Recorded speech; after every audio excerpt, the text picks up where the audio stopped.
Well, the omega factor. It occurred to me a little while back that we didn't really have a very quintessential British supernatural series in our catalogue at Big Finish, and I'd loved the Omega Factor when it was on in the 1970s. And those two ideas kind of came together, and I got in contact with Natasha Gerson. I'm Natasha Gerson, and I was in the original series, and I played Morag, who was a medium who was silent throughout the 5 episodes she was in. And my father actually originated the series, and he died 2 years ago, just over 2 years ago, and he would have been absolutely thrilled to bits about Big Finish taking it up again, because it was his favourite series, favourite subject, things that go bump in the night. Do you know what I'm thrilled about is that I am playing Anne Reynolds again. I always thought there was more life in her. I always thought there was at least another 2 series to be had out of Omega Factor. But Mary Whitehouse came down on us like a ton of bricks, and it was not to be. It caused a bit of a scandal because Mary Whitehouse was around, and they got a letter saying that the Omega Factor was thoroughly evil.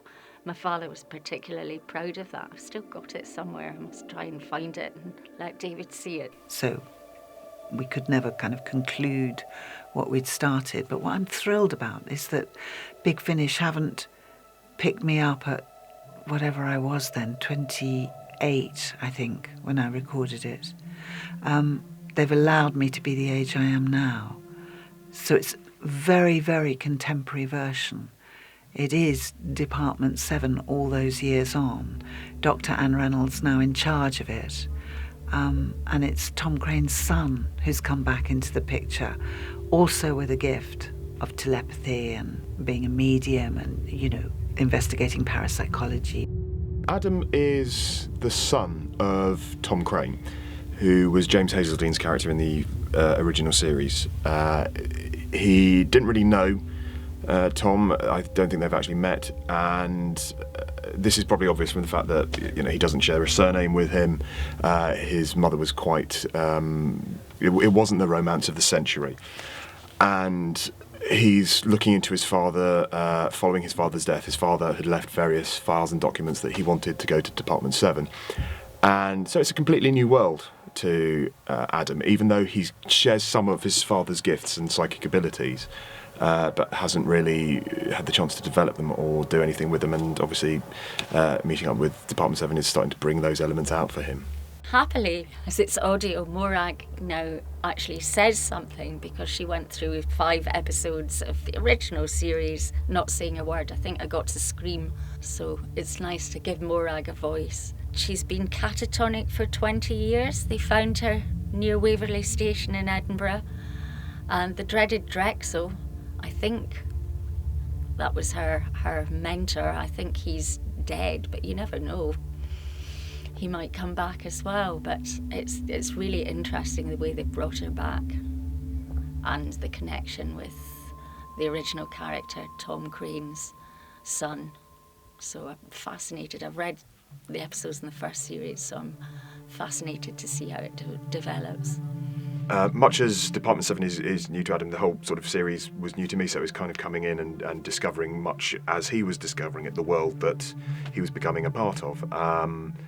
Department 7 is basically a sort of supernatural investigations unit run scientifically out of the University of Edinburgh that's led by Dr. Anne Reynolds, who is played by Louise Jameson. The term horror has been sort of in many ways misappropriated now, I think. It's when we talk about horror, we think about basically gore, very hideous events.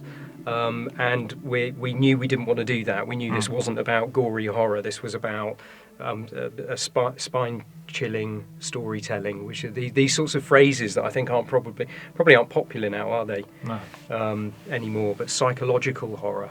And so that's where we were very much pitching ourselves. What's lovely, actually, is to let really great actors play with that, isn't it? Yeah. Because actors can do anything if you give them the right material, and to get them to do really strong atmospheric stuff is really satisfying. Now, I love doing Leela, of course I do, but I'm pretending to be 26 the whole time. Now I can use my deeper voice, I can bring the maturity that those years would bring to a character, and they haven't shied away from having a very mature female protagonist. And I'm thrilled. It's so politically correct, apart from anything else. I largely took my lead from watching James Hazelden in the original TV series, because that's how the psychic attacks work within the world of the Omega Factor. And I thought, therefore, I had to sort of go kind of along the same lines. A lot of the time it's referred to how Adam reminds people of Tom. And so having that sort of connection was quite important. I got masses of mail afterwards going, what's happened to it? Where's the next series? Why aren't we finding out what's happened to the department? I mean, there was a lot of interest, so I'm incredibly pleased that Big Finish have picked up on it and rolled with it. Yeah, just give it a go, see what you think. I'm really thrilled to be part of it, really proud of the work. Oh, I'm just really excited about it, and I suppose I could do what Jimmy Hazelden always used to do when he appeared from behind the set, and what my dad used to do too. They just used to go boogie boogie, and that went all the way through the months of the series. Very childish, sorry.